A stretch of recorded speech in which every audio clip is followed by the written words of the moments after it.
ये मैं कह रहा हूं योगी आदित्यनाथ जी से भी, और ये मैं कह रहा हूं असम के मुख्यमंत्री से, जो कोशिश कर रहे हैं जनसंख्या नियंत्रण कानून बनाने की।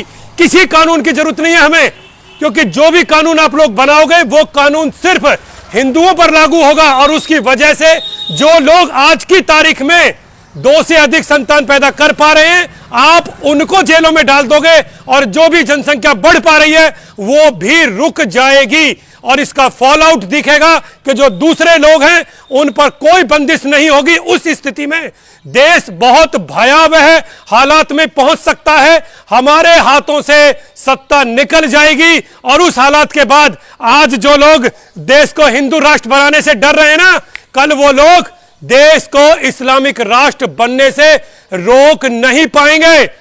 जो भी जनसंख्या नियंत्रण कानून बनाने के लिए जो मुख्यमंत्री सोच रहा है, वो पहले इन सवालों का जवाब दे।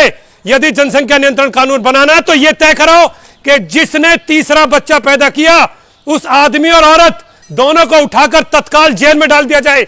कम से कम 14 साल की सजा हो उस परिवार को या उन मां बाप को जो तीसरा बच्चा पैदा करते हैं।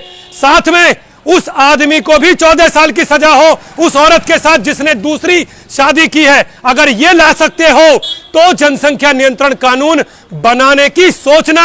उससे पहले सोच मत लेना जो संतान पैदा होगी तीसरे नंबर की या जो दूसरी बीवी से पैदा हुई संतान है, वो कभी जीवन में वोट नहीं डाल सकती। यदि ये क्लॉज तुम ऐड कर सकते हो जनसंख्या नियंत्रण कानून में, तब कोशिश करना जनसंख्या नियंत्रण कानून लाने की।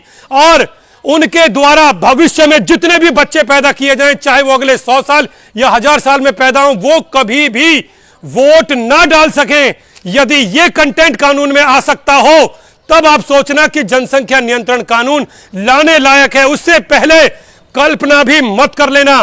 और मैं बाकी लोगों को कहना चाहता हूं, देश की असली नारी या देश के लिए वो माता पूजनीय है जिसने कम से कम 5 संतान पैदा किए।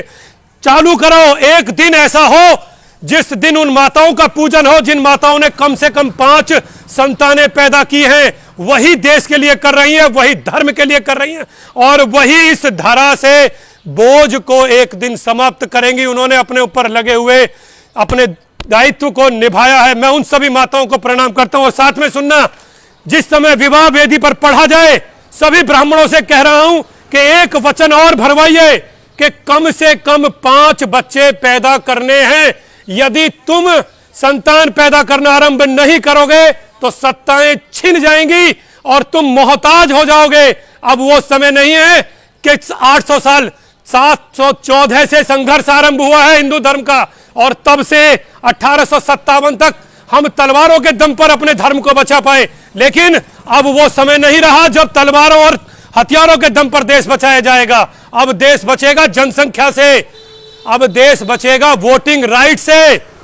तो कसम खा लीजिए 5 से कम संतान किसी की नहीं होंगी, और वो कभी कर्ज से मुक्त नहीं होगी। वो औरत जिसने 5 संतान को जन्म नहीं दिया, ना वो पिता कभी मुक्त होगा जिसने 5 बच्चे पैदा नहीं किए। यदि तुम देशभक्त या राष्ट्रभक्त हो, आपने मेरी बात सुनी, 2-3 पॉइंट और आपको बता देता हूं जो मैं लिखकर लाया था। इतना ध्यान रखिए कि सत्ताएं सिर्फ वोटिंग राइट से बदलती हैं। 30 वर्ष के अंदर वो समय आ जाएगा कि जिस समय आपकी वोट की कीमत ही खत्म हो जाएगी।